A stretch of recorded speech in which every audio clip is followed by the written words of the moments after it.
आज हमने अगर टॉपिक था फाइनेंशियल स्टेटमेंट एनालिसिस का, तो उसी से रिलेटेड एक ये छोटा सा वर्किंग है। ठीक है, मैंने एक ये फाइल डाउनलोड की है, फाइनेंशियल स्टेटमेंट है एक्ट्रेस होंडा की। ठीक है, 2016 की उसकी रिपोर्ट है। मैंने वो डाउनलोड की, वो मेरे पास आ गई। ठीक है जी, ये ओपन डोर्स वेबसाइट है, उस पर आपको ये मिल जाती है फाइनेंशियल स्टेटमेंट, फ्री में पड़ी हुई हैं। ठीक है जी, ये सारी फाइनेंशियल स्टेटमेंट है। शुरू में उसने डिटेल बताई हुई है अपने बारे में, क्या क्या जियोग्राफिकल प्रेजेंस पूरी दुनिया में कहाँ कहाँ पर, उसके बारे में है सारी डिटेल्स। हेड ऑफिस कराची में, रजिस्टर्ड ऑफिस, ये वो मतलब ये सारी उसके बारे में हर चीज़ आपको नज़र आ जाएगी। ठीक है जी, हमें इन चीज़ों से इतनी ज़्यादा कोई ज़रूरत नहीं है। यहाँ पर इस साइड पे देखो, आपके पास उसने डिटेल बताई है, प्रॉफिट आफ्टर टैक्स बताया है, 3 बिलियन है। ठीक है, उसका सारी डिटेल ये थोड़ी बहुत बताई। हम नीचे चलते हैं और नीचे ये अपनी फाइनेंशियल स्टेटमेंट शो ऑफ करवाएंगे। ये देखें, यहाँ पर उसने डिटेल दी हुई है। इस डिटेल में उसने बताया कि फाइनेंशियल स्टेटमेंट्स जो हैं वो 58 पेज पे हैं। ठीक है, बाकी इसके अंदर और बहुत सी चीज़ें होंगी एनुअल रिपोर्ट्स में।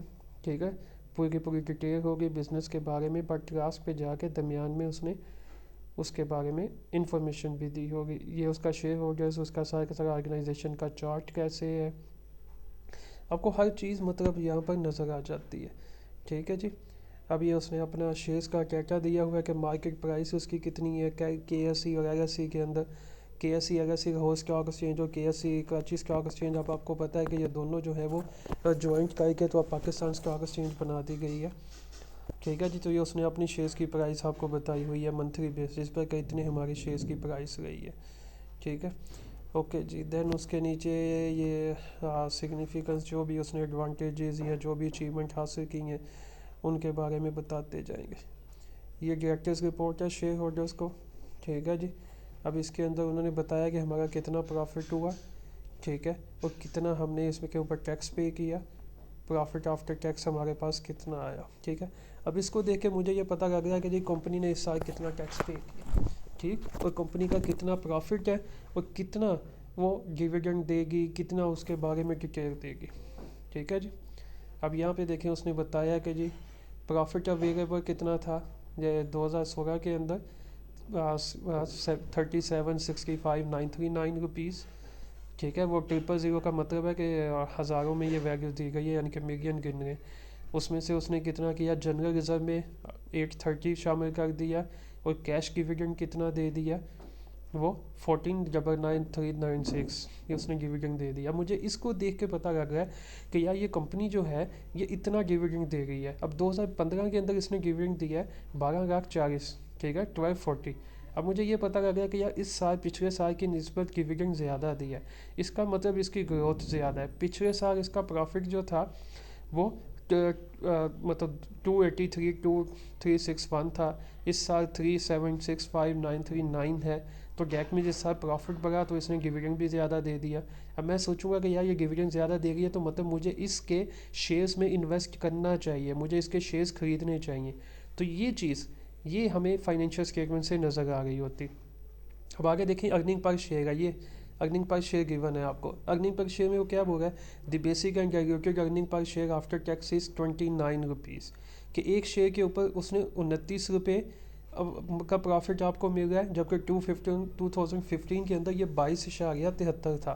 क्या मतलब एक साल के अंदर अप्रोक्सीमेटली 7 रुपीज़ की अर्निंग पर शेयर इंक्रीज़ हुई है। तो डैट मीन्स मुझे इसकी इस कंपनी को खरीदना चाहिए, अटल श्रृंगार के शेयर्स को बाय करना चाहिए। ठीक है, तो ये फाइनेंशियल स्टेटमेंट ये हमें ये इन्फॉर्मेशन दे रही होती। आगे चलते हैं, बोर्ड ऑफ डायरेक्टर्स का उसने नाम बताया जी, कौन कौन बोर्ड ऑफ डायरेक्टर्स हैं, कौन है ये वो, हमें वो नज़र आ गया। ऑडिटर्स के बारे में ये देखो थोड़ी सी उसने लाइन दी है।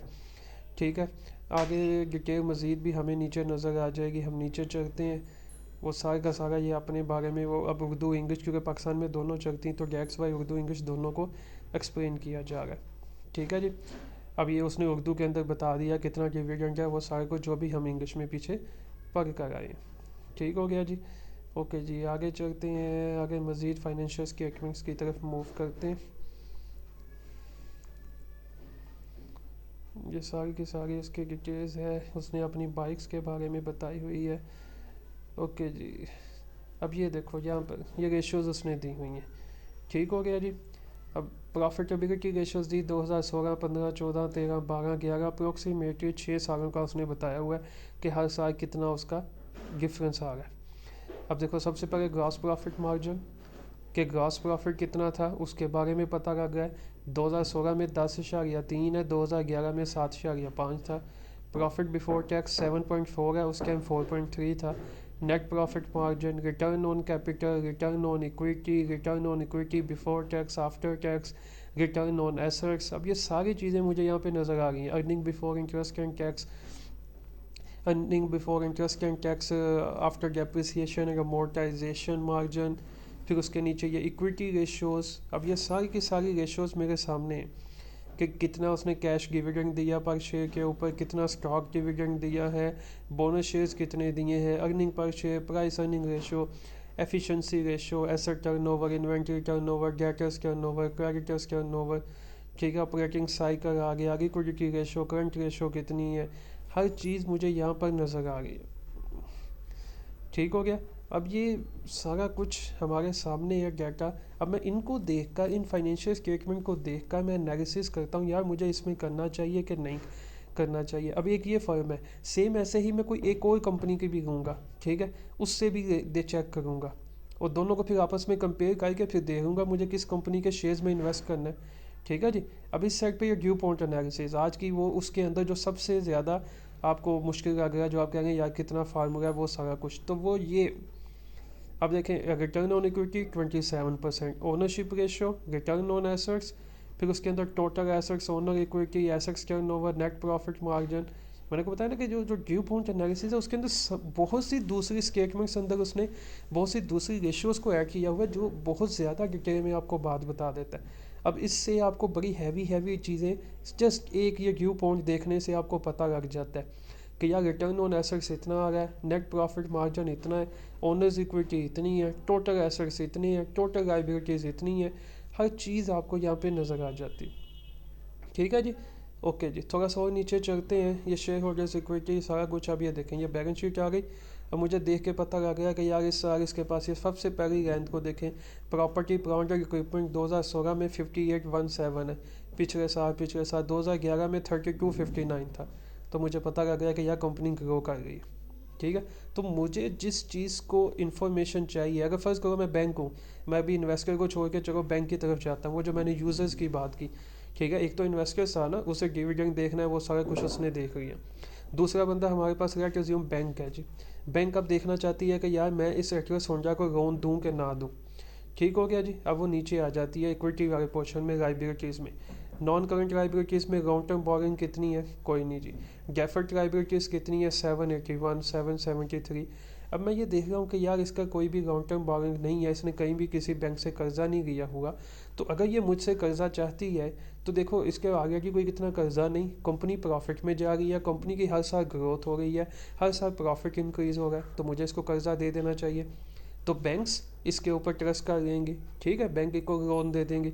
तो ये जो फाइनेंशियल स्टेटमेंट्स होती हैं ये सारों को ज़रूरत होती है। इन्वेस्टर हो गया, ठीक है, बैंक्स हो गई आपके। अब जो कस्टमर है, फर्स्ट करो मैं ये देखना चाहता हूँ कि यार मैं इस कंपनी की गाड़ी खरीदूँ या ना खरीदूँ।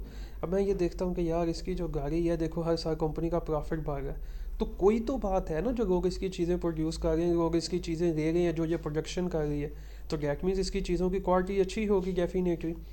ठीक है। तो लोग जब इसकी चीज़ों को ले रहे हैं, इसकी क्वालिटी अच्छी है, तो डेफिनेटली बात है फिर ऐसे में मुझे क्या करना चाहिए, मुझे भी इसकी चीज़ ले लेनी चाहिए। तो एज ए कस्टमर भी फाइनेंशियल स्टेटमेंट मुझे बेनिफिट दे रही होती हैं, मुझे कंपनी के बारे में इंफॉर्मेशन दे रही होती है। देन फोर्थ हम जो कहते हैं कि जी जो रेगुलेटरी अथॉरिटीज़ हैं, जैसे SECP हो गया, स्टेट बैंक ऑफ पाकिस्तान हो गया, उनकी तरफ से ये है कि जो पब्लिक लिमिटेड कंपनीज़ हैं वो भी सालाना अपनी ये जो एनुअल रिपोर्ट्स होती हैं ये पब्लिश करें, ताकि लोगों को पता लगे और गवर्नमेंट को भी पता लगता रहे कि यार क्या परफॉर्मेंस है, क्या ये कंपनी कर रही है। अब गवर्नमेंट को भी नज़र आ रहा है कि हर साल ये कंपनी ग्रो कर रही है, तो हर साल टैक्स भी बढ़ रहा है, तो हमारे लिए ये बेनिफिट है, जितना ज़्यादा टैक्स होगा गवर्नमेंट को उतना बेनिफिट होगा। ठीक है। तो ये चीज़ें होती हैं फाइनेंशियल स्टेटमेंट्स में जो हम देख रहे होते हैं। देन ये एनालिसिस है, वर्टिकल एनालिसिस, हॉरिजॉन्टल एनालिसिस। मेरा इरादा था कि ये 20 स्लाइड्स में आज ऐड करूँ, लेकिन जब वो रेशो वगैरह ही किया तो 101 हो गई, तो मैंने कहा यार बच्चे उन्हें पहले ही रोने बैठ जाने के साथ 100 स्लाइडें हो गई, वरना ये बेसिक है। इसमें हम क्या करते हैं, ये दो एनालिसिस होते हैं फाइनेंशियल स्टेटमेंट्स के, ठीक है, वर्टिकल एनालिसिस और हॉरिजॉन्टल एनालिसिस। ठीक हो गया। वर्टिकल में हम क्या देख रहे हैं कि यार हमारी जो कंपनी है, जैसे 2016, 15, 14, 13, 12, हम इसको पिछले साल से कंपेयर करते हैं कि यार प्रॉपर्टी का इस साल परसेंटेज है 28, लास्ट ईयर थी 31, उससे पीछे भी 31, उससे पीछे 36, 36, 33। ठीक है, हम मतलब इसी कंपनी की सेम को इससे पिछले सालों से कंपेयर करते हैं, तो उसे वर्टिकल कहते हैं। हॉरिजॉन्टल के अंदर हम क्या कर रहे होते हैं, हॉरिजॉन्टल के अंदर आपके पास ये सामने दिया हुआ है 2016 को 15 से, 15 को 14 से, सालों को एक दूसरे के साथ कंपेयर किया हुआ है।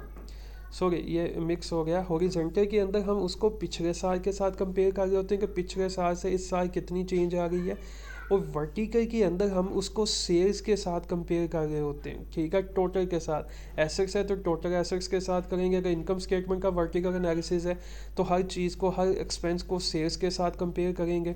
ठीक है, इस तरीके से हम कंपैरिजन चला रहे होते हैं, और ये सारे कंपैरिजन फिर आपको बता रहे होते हैं कि चेंज कितनी आ गई है। ठीक है, अब ये आपके पास फिर आ गया फाइनेंशियल स्टेटमेंट का analysis, profit and loss account. ठीक है जी, सेल्स है ये सारा उसका। ठीक है जी, प्रॉफिट एंड लॉस अकाउंट के साथ ही अब ये कैश फ्लो स्टेटमेंट आगे आ जाएगी। ये अब ये देखो, ये उसका वर्टिकल हॉरिजॉन्टल एनालिसिस आ गया।